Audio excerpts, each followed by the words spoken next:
कैसे हैं दोस्तों, रिएक्शन बाय इंग्लिश में आप सबका स्वागत है। दोस्तों, सुपरस्टार खेसारी लाल यादव जी का भोजपुरी सॉन्ग आम का स्वाद रिलीज हो गया वेब म्यूजिक कंपनी से। जब से रिलीज हुआ दोस्तों, एक नंबर पर ट्रेंड कर रहा है। आप समझ सकते हैं, गाना सुपर डुपर हिट हो गया और 2 दिन के अंदर इसका 5 मिलियन से ऊपर व्यूज हो चुके हैं। उस गाने में उनके साथ एक्ट्रेस रानी है जो काफी अच्छी लग रही है। प्रियांशु सिंह ने म्यूजिक दिया है। काफी समय के बाद दोस्तों प्रियांशु सिंह जी और खेसारी लाल यादव जी मिलकर साथ काम कर रहे हैं। वैसे तो प्रियांशु सिंह हमेशा पवन सिंह के साथ काम करते हैं और गाने हमेशा उनको सुपर डुपर हिट ही होते हैं।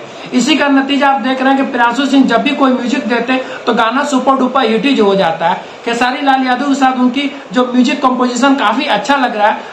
खेसारी लाल यादव के साथ जो फीमेल सिंगर है दोस्तों, जिसका जुगलबंदी है शिल्पी राज का। शिल्पी राज वैसे भी खेसारी लाल यादव के साथ जो भी कोई गाना आता है, गाना सुपर डुपर हिट हो जाता है।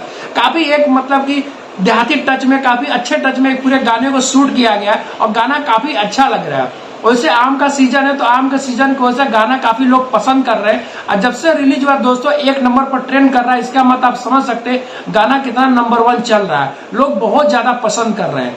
इस समय दोस्तों खेसारी लाल यादव जी के कम से कम 4 से 5 गाने उनके टॉप 10 पे जो म्यूजिक सेशन पर ट्रेंड कर रहे हैं। तो उम्मीद दोस्तों यही कर रहे हैं कि आने वाले कुछ दिन के अंदर ही गाना 10 मिलियन क्रॉस कर जाएगा, गाना सुपर डुपर हिट हो ही जाएगा। वैसे भी दोस्तों 5 मिलियन का व्यूज क्रॉस करके गाना सुपर डुपर हिट हो चुका है। गाना काफी अच्छा है। आप ये गाना जाकर के वेब म्यूजिक पर गाना सुन सकते हैं। वीडियो देखने के बाद हमारे चैनल को लाइक और सब्सक्राइब जरूर करिएगा। अगले वीडियो में फिर मिलते हैं। Thank you.